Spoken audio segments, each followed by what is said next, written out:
د اسلامي امارت د واکمنۍ د دفاع وزیر ځینې ډاکټران او روغتیاپالان وستایل.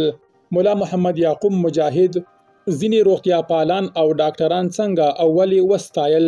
د ښاغلي مجاهد یاد اقدام بیا د افغانانو لخوا ستایل شوی.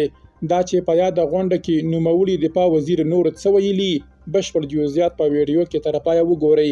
پتمنو لیدونکو ستړي مه شئ.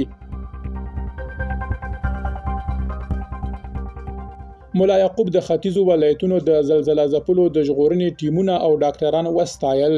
د طالبانو د دفاع وزیر مولا محمد یعقوب مجاهد د کابل د 420 بستریز روغتون یو شمېر ډاکټران، روغتیایي کارکوونکي، د ژغورنې ټیمونه او د دې ډلې د هغو عسکرو هڅې ستایلې چې د افغانستان په ختیځ کې یې د زلزله ځپلو لاسنیوی کړی دی.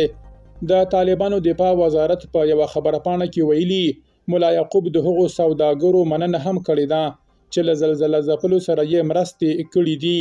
نوموړي د همدې ځانګړي پروګرام په ترڅ کې ویلي، ستاینې لپاره داسې کلمې نه لرم چې ستاسو هغه میړانه وښیي کومه چې تاسو په دې الهي پیښه کې وښودله. د طالبانو په خبرپاڼه کې راغلي چې دې کسانو ته ستاینلیکونه او نغدي جایزې هم ورکړل شوې. مولا محمد یعقوب مجاهد همداراز د خپل وزارت له رسنیزې برخې هم مننه کړې ده.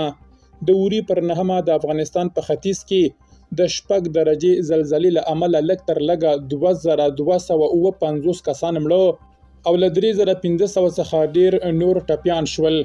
دې ځمکلړزې تر ټولو لویه مرګ ژوبله او زیانونه په کونړ کې خلکو ته اړولي دي. هممهاله یو شمېر بشري سازمانونو دا لوی ناورین بللی او له نړیوالو مرستندویه ادارو څخه یې غوښتنه کړې چې زیانمنو کورنیو ته باید پراخې مرستې ورسوي.